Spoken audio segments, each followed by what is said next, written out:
What's up, guys? Welcome back for more tips on how to improve in Space Engineers.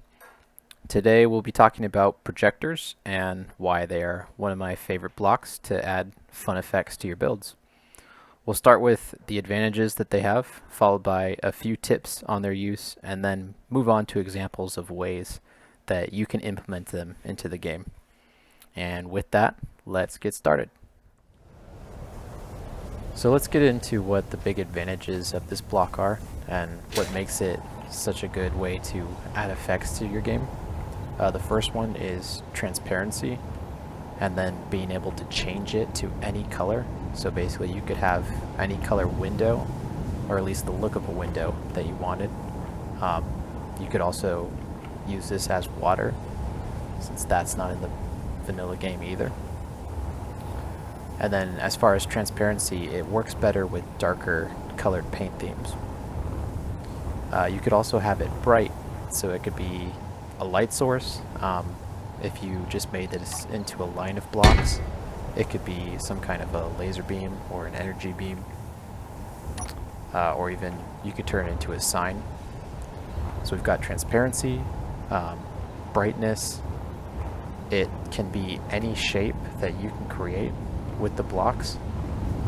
So once again, maybe a sign, or you could turn this into a sphere to have a floating ball, or you could, I mean, really the sky's the limit there.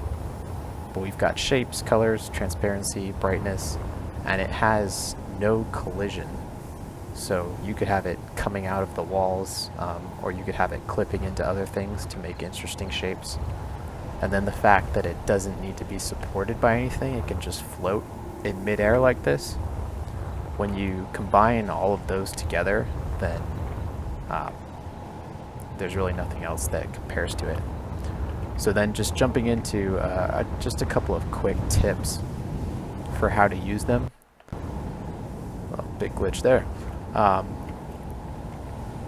You'll see if you use normal blocks, then you get this clipping effect kind of glitching because they're occupying the same space, and it's not a very good look unless you wanted it. So an easy way around that is just to use blast doors. Blast doors are slightly thinner, they'll sit behind the surface, and then you just get the effect that you were looking for. So I use that one a bunch. The other one is if you are projecting next to a solid surface, an open surface, then it will be buildable and it will be brighter than the rest of the projection. So a super easy way, if you don't want that, say only like half of your blocks are like this and the rest of them are in occupied space, you can just use like a period or a hyphen or so to place in the space behind that block, and then it will back to that more transparent style without having a noticeable block in there causing that. So I like using those periods, or I've used ground down LCDs again. And then one more thing, you can have it without even using these. If you make your projector a subgrid, then you can have it straight against a surface like a normal block would be. But it will not be buildable because it's on a subgrid. So you can utilize that in the same way as this, but just using the subgrid. And one final thing, I've found that this is just normal clean block texture, and then this is the concrete texture. And the concrete seems like the winner as far as just making a uniform surface without having these distracting lines in there. And if you don't have concrete, carbon fiber also works better than normal blocks. And I can't remember if carbon fiber is a DLC or not, but if you don't have that, then at least use the clean armor so you don't have weird, scratched up surfaces on there. But concrete, definitely the winner. So now we'll jump into a few examples on how to use this. Starting with this small lineup of examples here, I'll go through and turn on the projectors, and we'll see what kind of a difference it has on the build overall. And starting with this one, we've got basically a tower in a hole, but now it's a tower in a moat. So makes a lot more sense and just a fun idea. And keeping with the water theme, we've got two wells here that look okay without the water, but when you turn it on, it just brings it to that next level.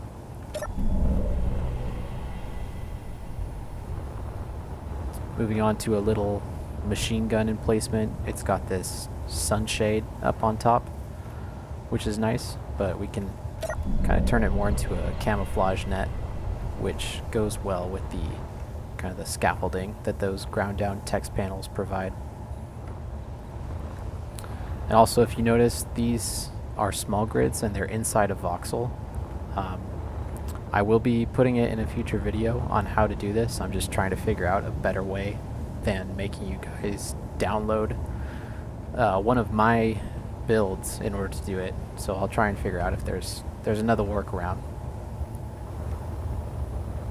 Here we're using projectors kind of as cockpit glass. So this one looks a little open.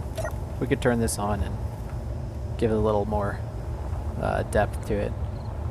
And then this one has been shown previously, but it's just really nice with that dark black look there. And this one is based off of a Lego set, and I need a blue wind visor on the front. So Projector filled in that real nice, really pops against the black. And we'll paste in, this is the Great Ball contraption.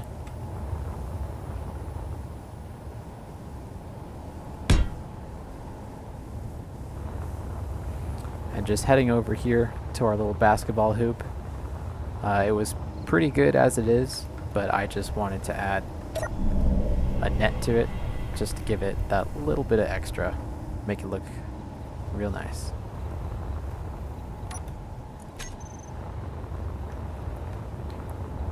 On this side, we've got a lineup of probably my favorite thing to build, these little Zoids.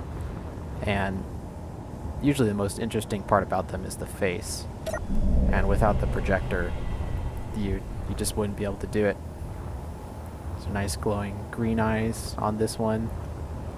This one just didn't have the right shape until I put this part on top of it. Really gave it a nice sleek cockpit look. And these red eyes, just pretty self-explanatory. They're on sensors so that you can see that this is where the cockpit is when you get close. And moving over to terrace, again, not possible without projectors because I needed a big piece of yellow glass basically for the cockpit.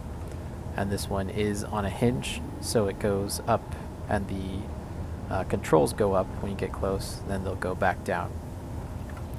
I'm also using projectors on the guns just for a little bit of extra detail there to try and make it look like the model.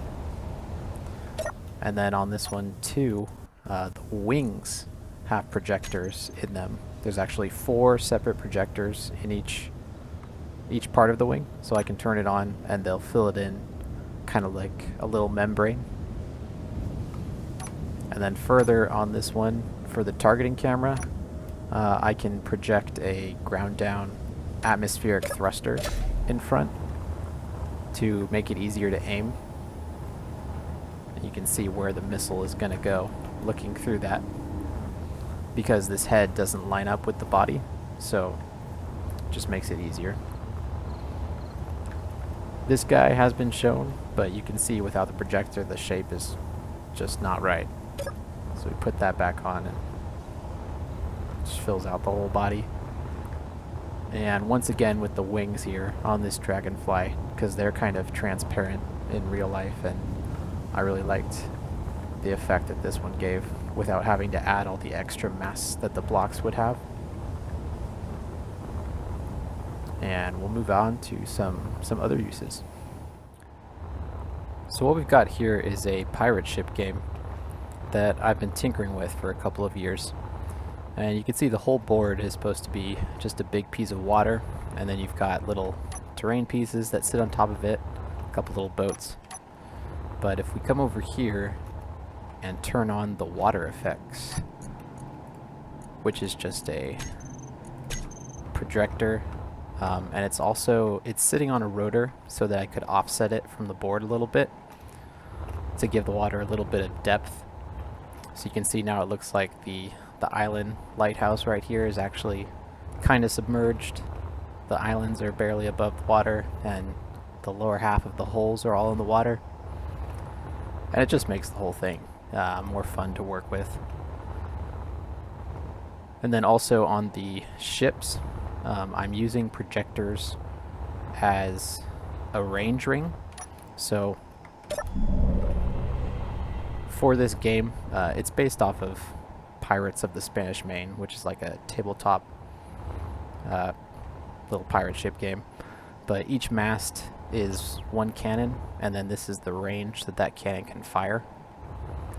And so you've got a small range for this little sloop, and then for the larger ship, it's a little bit of a mess, but each of these masts has its own range ring, and the two red ones are long range, the two white ones are short range.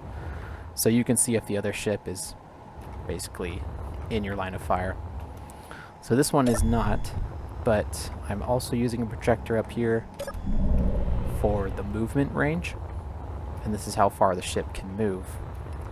And so if you were watching the last video talking about sensors and gyros, this has one of those systems in place, and it's trying to find free-floating objects. So I can take my iron ore and drop it right here, and then that ship is going to pick up the ore, and it turns on a thruster so that it moves towards it. And then there'll be another sensor when you get close that will turn all of those off. And so now this ship has completed its movement. We could check its range again. And now this little one is within range of all the cannons you can see. And the projectors just make that happen. You know, there's really no replacement for that kind of a block. And a little more extra detail over here on the lighthouse, we've got just using them as a bit of glass for this upper part as the light spins around. And then, of course, in the volcano, some nice lava on top. Just that little hint of extra detail. On my Mario Kart track, I was able to make the power-up boxes thanks to the projector, and it just sits here and spins on the track waiting for someone to drive through it. And this works by having this piece underneath, and this grid is set to enemy, so that when the cart drives over it, a sensor can detect that, and it will activate the power-up. So we can see as the cart drives over,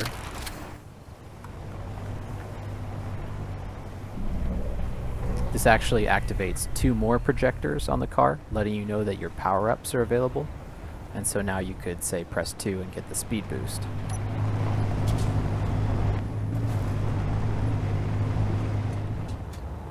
Over here we've got a game called TankBall, which is basically just tank soccer.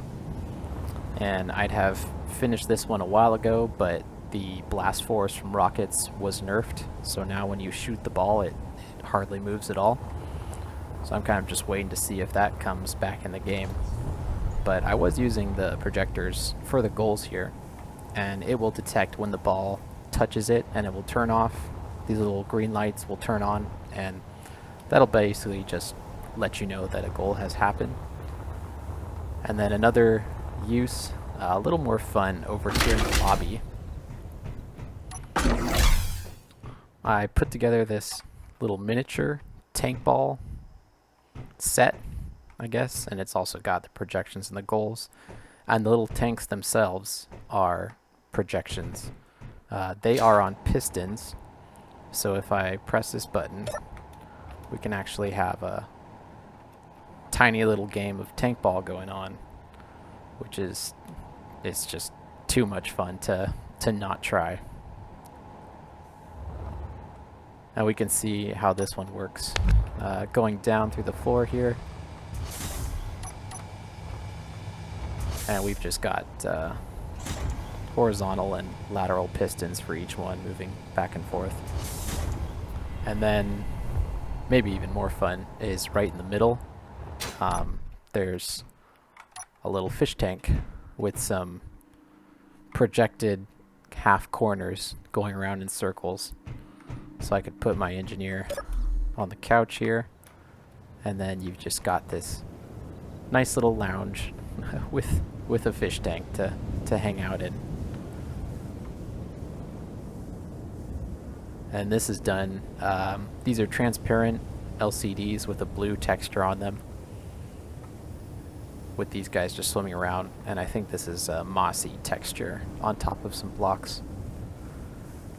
And you can see how this one works underneath here. It's just more projectors on rotors spinning around.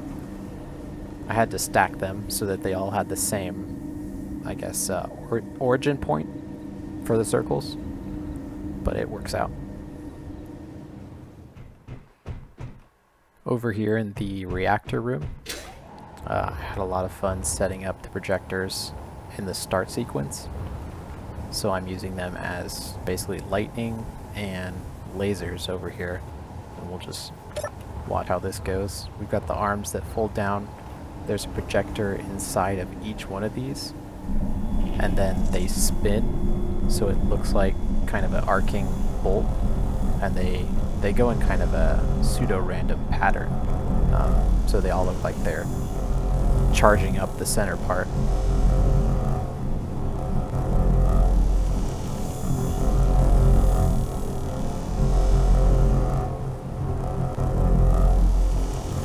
I'll actually turn the sound down here.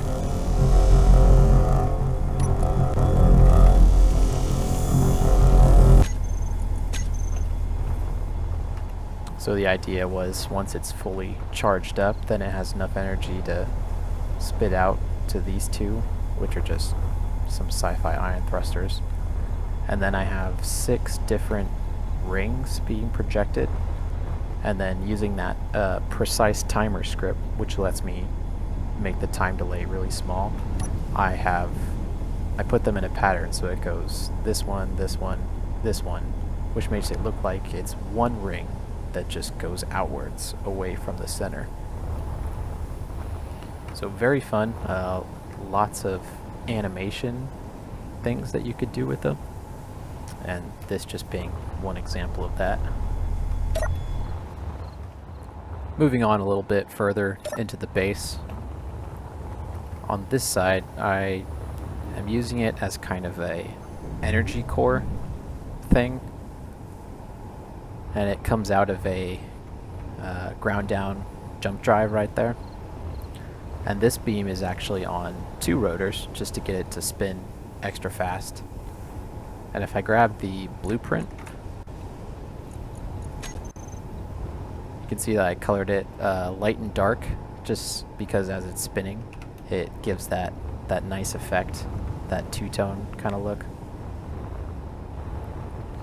And over here, the arms from the last video, they actually have another setting. Instead of just following the player, we can have them doing, basically tending to this core right here is the idea I was going with. So there's a projector on the top part of the arm and on the bottom part right here. And then these 2 ground down corner lights are sitting here to make sure that this part of the beam isn't brighter than the rest of it, because it would be buildable. But if I turn this on, and we'll see what they do.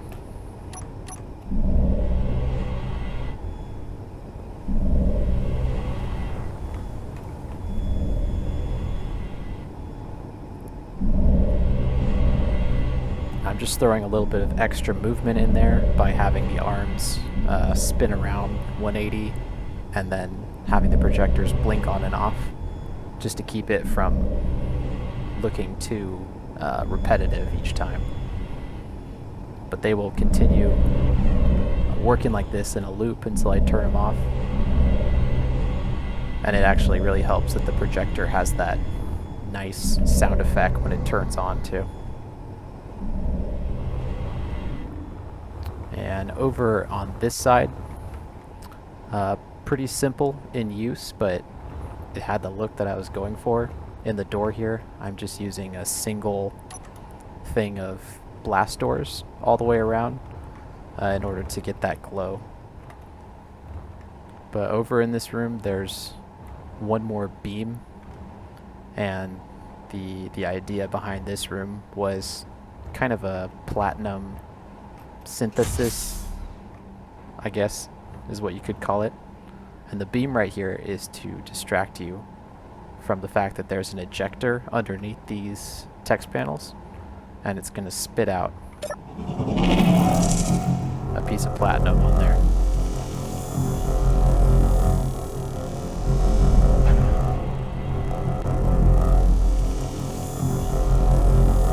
So we've got our ingots, and then Grabby Boy over here comes and picks it up.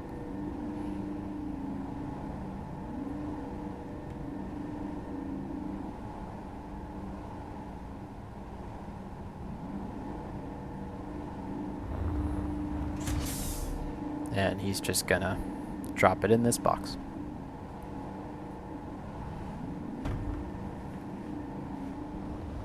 To finish up on another experimentation world, I made this room that's modeled after something from Star Citizen. I don't even play Star Citizen, but I like the look. And then I kind of bastardized it with some Star Wars in the background. But the whole room is kind of set up as this part as the focal point. So I wanted to do something fun in the middle, and this is what I came up with.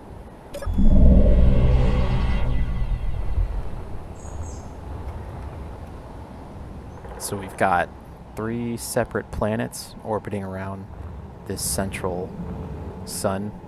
One of the planets even has its own little moon that goes around it. And then this one over here is in a different plane from the other two, so it goes at a bit of an angle.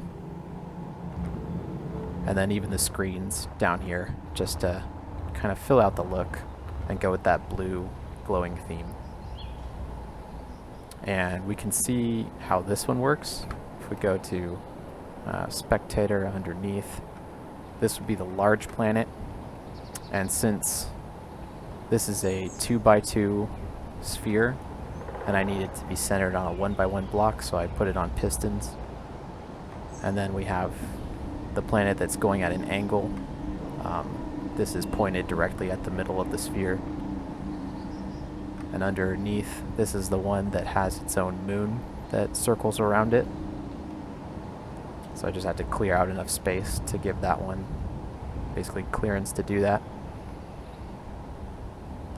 And then this one in the middle that is really close the whole time, I believe is just one little spinning projector right there. And I do have a video that shows how to make one of these. I'll provide a link to that as well. That's all I've got for this video, guys. I hope it gave you some inspiration, and I'm looking forward to seeing how you put this idea to use on your own projects. In the meantime, take care, and I'll catch you on the next one.